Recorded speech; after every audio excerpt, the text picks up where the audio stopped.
Welcome back to BST, everybody. Thank you so much for joining me on yet another episode.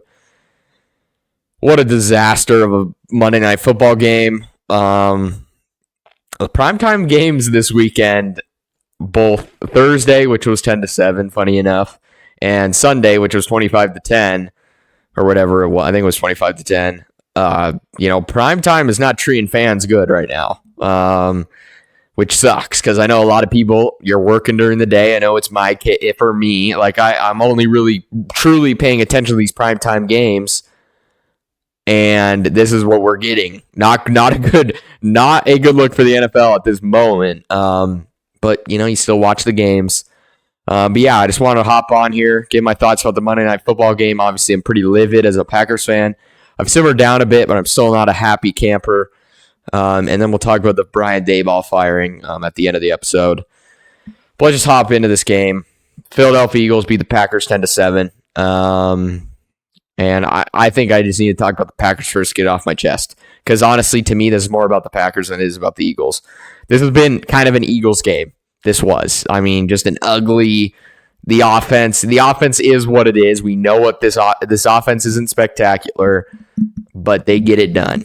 And they're the defending champs. It's kind of what they do. They've turned into kind of the Chiefs, where it's just like it wasn't pretty, but they got it done. So we'll talk about them briefly. But at first, let's just touch on the Packers. First off, the Packers defense played a phenomenal game. I thought the corners. It's a tough test, and I know the Eagles are quite dysfunctional trying to throw the ball, but. Still, I thought Keyshawn Nixon, Carrington Valentine both had great games covering A.J. Brown and Devontae Smith, which are no easy tasks. Those are extremely good receivers. So I'm proud of them and happy that they're playing well. I thought even the touchdown that Philly had, it was an underthrown ball. I thought that Evan Williams should have made a play there on the ball. So I just thought the defense played really good. And really, it was that play and the play before that to Barkley on the check down. Those were really the two big plays that Philly had offensively all day. So I thought the Packers defense played really good. And they got the stop at the end. They forced the punt to give the Packers a chance. The offense squandered that opportunity. And if there's one area that I do think the Packers need to work on, and it's the pass rush. I thought the only times Hurts was flushed, and because, it's really hard to sack a guy like Hurts because he's very mobile. He can escape the pocket, run. I get that. I don't expect a ton of sacks against Hurts. What I do expect, though, and kind of the deal when you made Micah Parsons a Packer, was when he's getting double teamed, and the Eagles know him better than on most teams, playing him twice a year in Dallas. And I thought they did a decent job, but he led the team in pressures with 5. I thought he was disruptive. I thought on multiple plays he was chasing Hurts, but Hurts was just a little bit faster, had the head start. And I thought the Eagles also just did a good job. They're a good operation. They're not gonna be like the Cardinals a few weeks ago and let him one-on-one with their tackles. And Lane Johnson left in this game. He did come back though, so that's good that he's not injured long term. But I thought they did a decent job against Parsons. But the deal was when you make that trade, guess what? Gary has to step up. Wyatt has to step up. LVN has to step up. He didn't play in this game, I don't believe. But that was the deal. And right now we're not seeing it. And we haven't seen it in numerous games this season. And I know Parsons didn't record pressure last game. Probably the worst game of his career. But I thought he was pretty disruptive in this game. But nobody else is stepping up. And I'm sorry. That was as good as Micah Parsons is as a player. And he's an elite player. And he's had a good season. A bigger impact was what he would do, the gravity he would create on that D line to let other guys cook, let other guys eat. And we're just not seeing it. So the Packers pass rush is somewhat obsolete. unless Michael Parsons just has a ridiculous singular effort. And when it's only coming from one guy, it's fairly easy to avoid. And it's not even like the Packers are having trouble setting edges. Like Rashawn Gary, like right up the middle. Michael Parsons comes right up the middle, flushes Hurts, but the edge is not set from Rashawn Gary, and we're not able to get the sack because, Hurts can just run out the pocket, make the throw. So if I had to critique the Packers defense, that is the one part. And as much as I want to praise this Packers defense, I just don't think the Eagles are a very good team offensively. And we knew that. They lead the league in 3 and outs. There's some sort of dysfunction there. I don't know what it is. That they are just not the same team offensively as they were last year. And I think it's partly because they can't run the ball. Let's kind of just jump into the Eagles' offense here. They can't run the ball. Barkley, 22 for 60. He did have that big check down, as I alluded to earlier. But they can't run the ball efficiently. That's a big difference from last year. Last year, they were extremely efficient running the ball, broke off 50-yard touchdowns every week. So when you take that out, this offense is kind of suspect. And they have a very big problem getting the ball to their weapons. Smith and Brown are maybe the best duo in the league. And you're just not able to get them the ball for whatever reason. And I think Hurts is a fine quarterback. I think he's within that 10 to 15 range in terms of ranking. I do. I know a lot of people think he's top 5. That's just not true. There's a lot of things he lacks as a quarterback. But he's mobile. He's accurate. I mean, he only has 1 pick on the year. Like, he's not... Although, I will say in this game, I thought if he was accurate on a few passes, Carrington Valentine would have 1, if not 2 picks. Because he was jumping on the ball early. And but Hurt just didn't throw it accurately. Now, that might be kind of a throwaway. But definitely could have been picks there, but he didn't.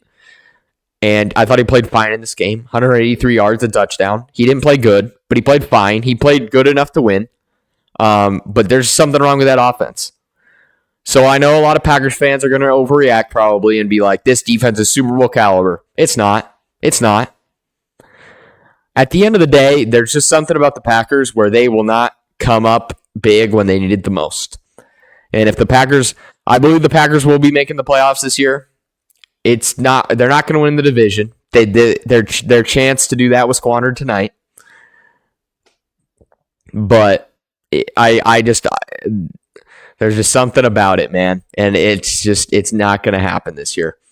This year is not the year. And even though the Packers defense played really well, I think it's a little bit of fool's gold because I just don't think the Eagles offense is very good. But let's talk about the Packers' offense here. Just an abysmal effort. I mean, you're at Lambeau Field. You're in the cold. You're at home. You should be buzzing. And there is just no juice offensively. And you lose Tucker Kraft last week. It's a tough one, but you got to move on. And just some bizarre moments in this game. Like, they ran the ball on first down numerous times in this game.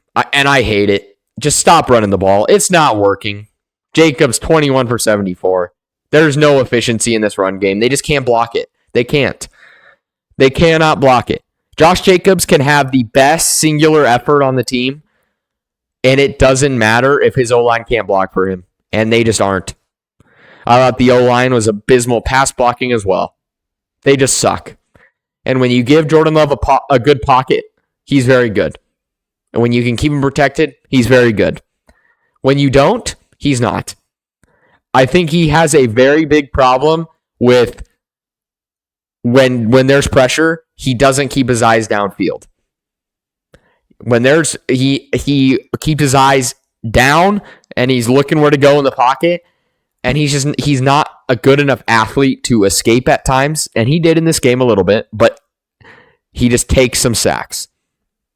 And that happened in this game. And he had a fumble. 20 for 36, 176 yards ain't going to cut it. And I thought in the second half they played better. but just some bizarre personnel decisions. I mean, Bo Melton was on the field a lot in this game.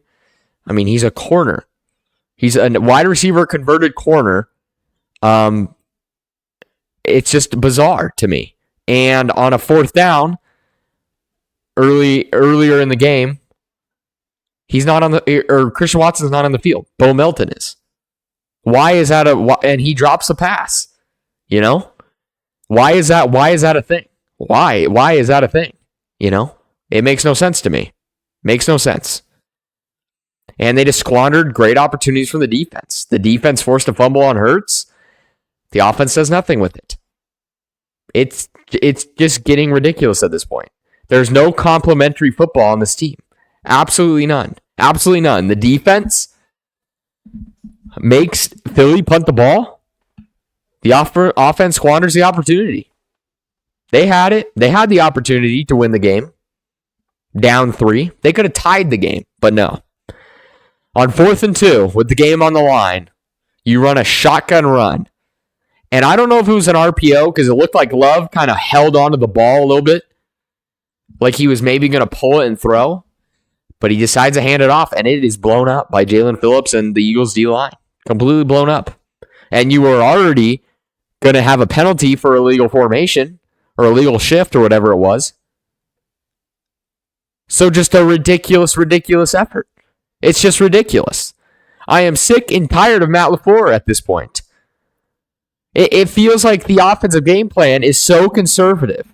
It's like he's playing with a backup quarterback. And maybe he doesn't trust Jordan Love. But I don't think we will never know the truth behind that. I don't know why he wouldn't. Go let him sling it. I think the best games we've seen from Jordan Love is when they've just let him sling the ball a little bit. And I get it. He didn't play good in this game. But I think it's very hard to get in a rhythm when you're constantly running the ball. And it's not working. And he said in his press conference after the game, they wanted to establish the run. Well, you can't establish the run with this O-line. You just can't. So there is some extreme dysfunction with this Packers offense. And I think at the end of the day, that is what is going to hold them back from reaching the promised land. And I've already come to terms that this is not the year. It's not happening this year. They just do not have what it takes. They don't have that go-to guy on offense. And any semblance of that was injured last week with a torn ACL and Tucker Kraft. And he's gone. And Elton Jenkins got injured in this game. So you already have a bad O-line, and it just got worse. So it's not going to happen this year. It's just not. And maybe they prove me wrong, and they win 8 straight, and they go 13-3-1, and they're the 1 seed in the NFC. But that's not going to happen. It's just not. This isn't a good enough team. Plain and simple. And I'm not going to panic. Everybody thinks with Micah Parsons, is it a failure to not win this year? Of course it is. Of course it is. It's a failure to not win the Super Bowl every year as long as you have a good enough roster, as I think the Packers do. But the Packers with Reggie White didn't win until his 4th year with Green Bay. So am I going to panic? No.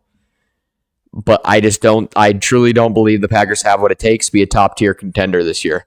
That we're seeing from the Rams, the Seahawks.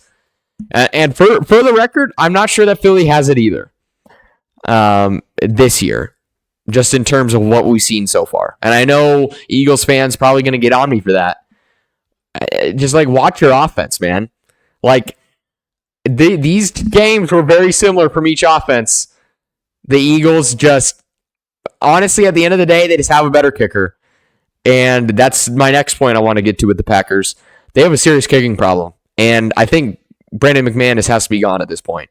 Early in the game, you had a 59-yard opportunity. Anymore in the league, that seems to be a chip shot for other teams. And at this point, we don't have a kicker who can get it there, most likely. And I know McManus on that practice kick was close. That's because there was no rush. Look what happened the attempt after when there was a rush. It got blocked, or I hope it got blocked. Because if it didn't get blocked, he shanked it horribly. So I think Haversick has to be the kicker at this point. Has to be. Has to be. And if he's not, it's more coaching malpractice. This entire team is coaching malpractice. Jeff Hafley is the only coach who actually wants it on this team. Matt LaFleur continues to be conservative play calling, not let his quarterback sling the ball, running the ball when he shouldn't. It's ridiculous. And I was a lot more mad earlier. But at this point, I'm just disappointed. And I don't know where Green Bay goes from here. They dropped to the 7th seed. It's just a rough one. Yeah. I don't have much more to say. But and even the Eagles, they tried to give the Packers another chance. They threw the ball on 4th down for some reason, which is a bizarre. See, that's what I'm talking about with the Eagles. Like just some bizarre things that are happening. But guess what? They're 7-2. The Packers are 5-3-1. The 7th seed in the NFC, and 3rd in the division. And this is why you can't lose to the Browns and the Panthers. This is why you can't, because those are games that should be gimmies if you want to be successful this season. You win those 2 games. This is your first loss of the year, and it's looking a lot better. I'm not even going to include the Cowboys game because I don't believe that one could have gone either way, you know? But I really think the Browns game, they should have easily won that. And the Panthers game, they should have easily won that. And they didn't. And in all of those games, what's the common denominator? This offense and Matt LaFleur's play calling and Jordan Love's poor play at the end of the day. I'm just not sure whether they have what it takes at this point. And my doubts, I feel, are valid. And if you're a Packers fan, let me know how you feel down in the comments. I'm sure it is very similar. But yeah, good win for the Eagles. They just keep on chugging along. Keep up picking up wins. They may not be pretty, but, you know, a win. I would have taken a win for the Packers right now, and I'd feel a hell of a lot better. So if you're an Eagles fan, enjoy it. Congratulations. Good game. Happy the way the Packers battled back, down 10-0, but just not good enough at the end of the day. And I think Matt LaFleur's seat is getting a little bit hotter day by day until he figures out his play calling. Because that fourth and 2, that is just an abysmal play call. And I was livid. Because that is just a ridiculous call there. Just so unbelievably stupid by Matt LaFleur. All right, now that I got that off my chest, let's move on to Brian Daboll. Interesting move here. I didn't think it would happen because let's go all the way back to April when they drafted Jackson Dart. And this draft pick was advertised, quote unquote, as Brian Daboll's guy, his quarterback, his dream quarterback for the Giants. And obviously, he was hired into the situation with Daniel Jones, which is not great, you know, not great. And I think that's where I'm kind of going to come from in this analysis here, because here's the thing. Do I think he deserved to keep his job? No, because they've had so many fourth quarter collapses against the Broncos. I mean, that is a historically bad collapse. Against the Bears, that is a really bad collapse. And I think the Bears game was obviously the final straw. I think after the Broncos game, they were definitely close to firing him. And, you know, you can't really quantify what that is, why that's happening. But where I will defend Brian Daboll is the roster that he's had to work with. Like I said, you got thrust into a situation with Daniel Jones as your quarterback. That is not advantageous. That's just not. It's just not. So I don't fault him for that. That's not his quarterback. He was thrown into a situation to try and fix Daniel Jones. And in his first year, he won Coach of the Year. They went 9-7-1. That's a good year. They made the playoffs. They won a playoff game. And you pay Daniel Jones the money. But if we're being honest, has he had a good roster during his coaching tenure? No, he is not. He is not at a good roster. And he's had some good players like Andrew Thomas, Xavier McKinney for a few years, Brian Burns recently, Kayvon Thibodeau, pretty good player, Dexter Lawrence, obviously, Saquon Barkley for a year. Those are good players, no doubt. But the entire roster as a whole has not been good. The O-line hasn't been good in all 4 years of his tenure. It's been pretty abysmal. And recently, like especially in 2024, you basically have no weapons offensively besides Neighbors. And that's not a lot. And so when you have no quarterback play and you have a pretty bad roster, what is that? What do you expect him to do? You ain't going to win a ton of games. So I think that's where firing a guy is unfair. And we see it all the time. And it's like the coach is a scapegoat, but I think you're building something here. And the question is it going to be the right decision? And Kafka's the new coach now. And I don't hate the choice just because I think there's other coaches out there. I think a great fit for them would be Lane Kiffin. Reunite him with his college quarterback in Jackson Dart. Lane Kiffin and Jackson Dart would be another, I think, an elite duo in the NFL like they were in college. I love that idea. I know Colin Cowherd said Mike McCarthy. I'm not sure I love that idea. But go get a guy off the Shanahan tree. Go get a guy off the O'Connell tree, the McVay tree, not the LaFleur tree that's not worked out for teams. But I think you have to hit this now, though. You have to. Because how many times have we seen a player, get a new coach and it doesn't work out and their career is kind of like messed up? It happened to Baker Mayfield. It happened to Sam Darnold. You're constantly flipping through coaches, and it becomes a problem. And it is definitely a puzzling situation to fire Daboll, especially considering how good Jackson Dart has played. And you don't know if that's tied together, those two. Like if his success is because of Daboll, there's no real way to prove that. But there was definitely a good relationship there for sure.